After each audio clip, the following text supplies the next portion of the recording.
नमस्कार साथियों, मैं नागेश कुमार पांडे, प्रवक्ता DED SCBI RSBI संस्थान लखनऊ।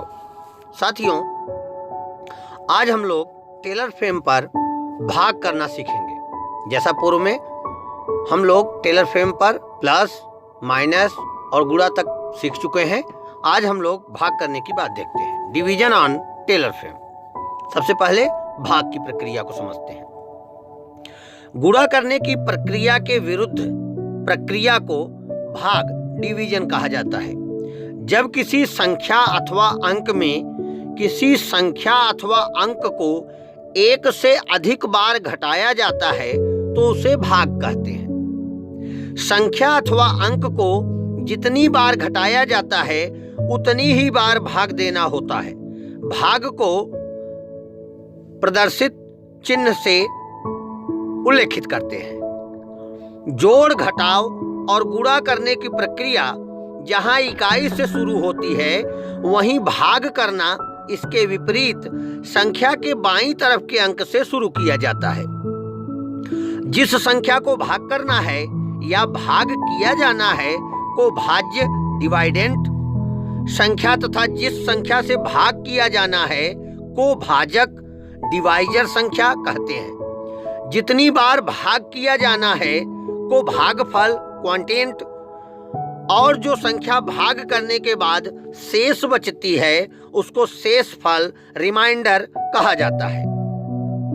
भाग करने की प्रक्रिया को निम्नलिखित उदाहरणों द्वारा समझाया जा सकता है।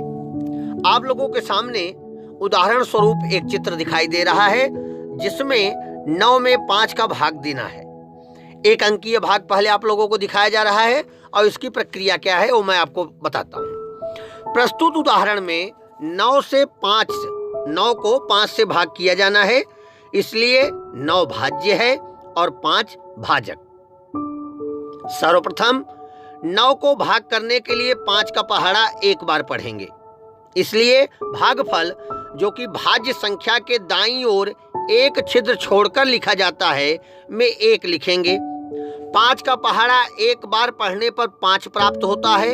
अब इस 5 को 9 के नीचे लिखेंगे। 9 से इसे घटाने पर जो 4 प्राप्त होता है उसको एक छिद्र छोड़कर नीचे लिखेंगे जिसे शेषफल कहा जाता है। आप देख पा रहे होंगे। अब हम लोग 3 अंकीय संख्याओं में एक अंक संख्या से भाग देने की तरफ बढ़ते हैं और देखते हैं कि उसमें किस तरीके से हम इसको भाग कर रहे हैं। उदाहरण के लिए 126 में 5 का भाग देते हैं। व्याख्या। प्रस्तुत उदाहरण में 126 को 5 से भाग किया जाना है, अतः 126 भाज्य है तथा 5 भाजक है। चरण 1। सबसे पहले हम 5 से 1 को भाग करेंगे, जिसके लिए हम 5 का पहाड़ा 0 बार पढ़ेंगे, इसलिए भागफल में 0 और 1 के नीचे 0 लिखकर 1 में 0 को घटाएंगे और प्राप्त 1 को नीचे एक छिद्र छोड़कर लिखेंगे। अब चरण 2। अब 1 के साथ मुख्य भाज्य संख्या 2 को लिखेंगे, जिससे नई भाज्य संख्या 12 बनेगी। 2 को 5 से भाग करने के लिए 5 का पहाड़ा 2 बार पढ़ेंगे तथा भागफल 2 और भाज्य 12 के नीचे 10 लिखकर इसे घटाएंगे। प्राप्त अंतर 2 को एक छिद्र छोड़कर नीचे लिखेंगे। चरण 3। संख्या 126 में 12 को हम भाग कर चुके हैं, जिसका शेष 2 बचा है। अब 6 को 2 के साथ उतारकर एक नई संख्या 26 बनती है। अब 26 को 5 से भाग करने के लिए 5 का पहाड़ा 5 बार पढ़ते हैं। अब भागफल में 2 के साथ दाईं तरफ 5 लिखते हैं। भागफल 25 हो गया तथा 5 तक पहाड़ा पढ़ने पर प्राप्त 25 को 26 के नीचे लिखा जाता है। 25 में से 26 घटाने पर शेषफल 1 बचता है। 126 के सभी अंकों को भाग कर चुका है, अतः भागफल 025 या 25 और शेषफल 1 इसका हल है। अगला उदाहरण अगर देखें, 4 अंक की संख्याओं में 1 अंक की संख्या से भाग दें। इसके लिए हम लोग 1264 में 8 का भाग देते हैं। आपके सामने उदाहरण चल रहा है, आप उसको देख पा रहे होंगे। व्याख्या: प्रस्तुत उदाहरण में 1264 को 8 से भाग किया जाना है, अर्थात 1264 भाज्य है और 8 भाजक है। चरण 1: सबसे पहले संख्या की बाईं ओर एक एक करके भाग करना शुरू करेंगे। इसलिए सबसे पहले 8 से 1 को भाग करेंगे। 8 का पहाड़ा एक बार पढ़ने पर हमें 8 प्राप्त होता है, अतः हम 8 का पहाड़ा 0 बार पढ़ेंगे, जिससे हमें 0 प्राप्त होगा, जिसे हम 1 के नीचे लिख देंगे और भागफल हमें 0 लिखेंगे। अब हम 1 में से 0 को कम करेंगे और नीचे एक पंक्ति छोड़कर अंतर 1 लिखेंगे।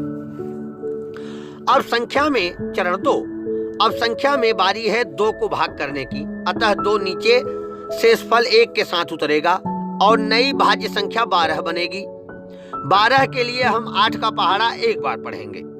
भागफल में 0 के दाईं ओर 1 और 12 के इकाई के अंक के नीचे 8 लिखेंगे।